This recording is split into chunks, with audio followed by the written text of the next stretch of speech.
You've probably heard about the disastrous development behind Fallout 76, but I have an inside scoop on it because I was at one of the meetings for the Fallout 76 development.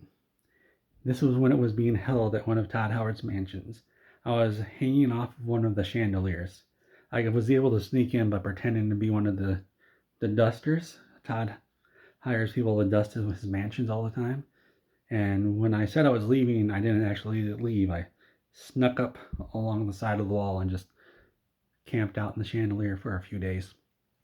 But anyway, Todd had the entire Texas development team for Fallout 76 flown out to his mansion. And he did this because he believes that game development is a team effort, and he cannot have a meeting without the entire team there. So they're all piling into his mansion, which is fine because it's a big mansion. And he has this massive long table made out of elephant ivory, which is bizarre because I didn't know you could like make like gigantic tables out of that. I thought like it was just little pieces, but if you can do it, Ty could. But anyway, he's there and he says, "Show me what you got for Fallout 76." Now you have to remember, Todd hates online games. He has banned it in his mansions. He will not even allow the word online to be said in his mansions.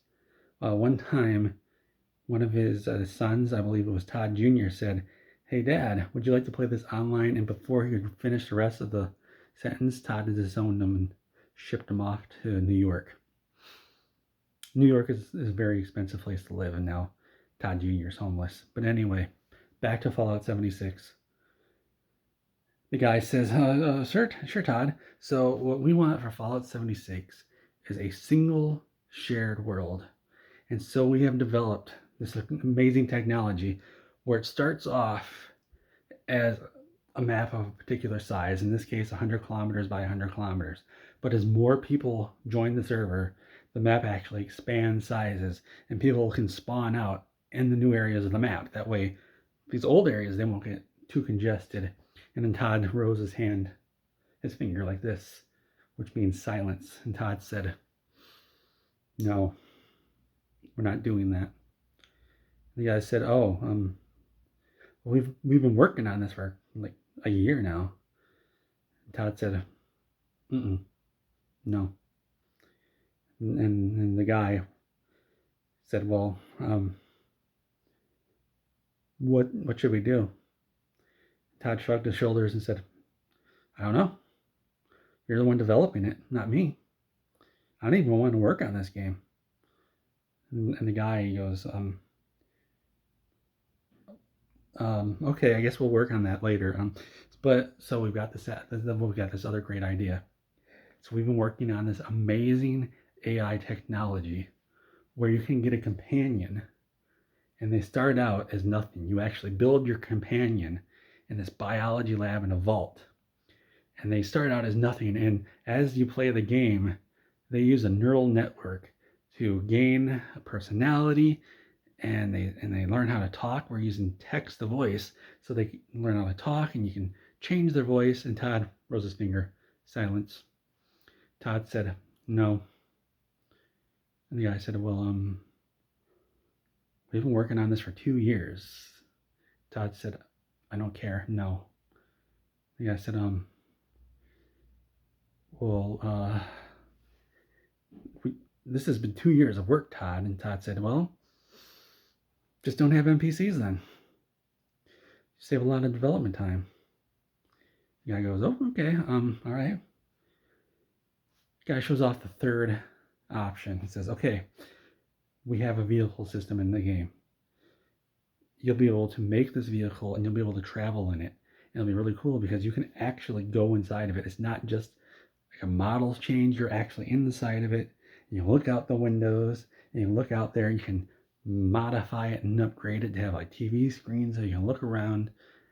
And Todd raises his finger again. "No," Todd says. "Absolutely not." And the guy says, "Oh,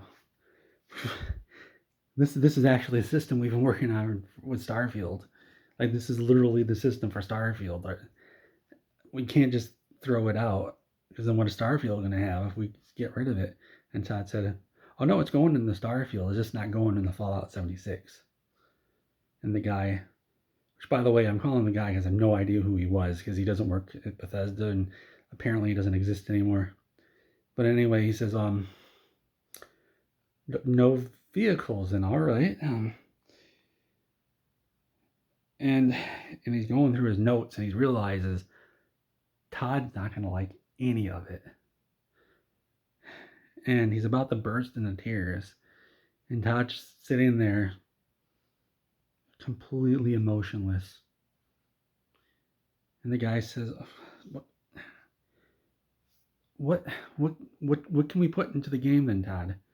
You've said no to everything. The stuff that we've been working on for years. Todd looked at him. What can we put into Fallout 76 that has years of development behind it?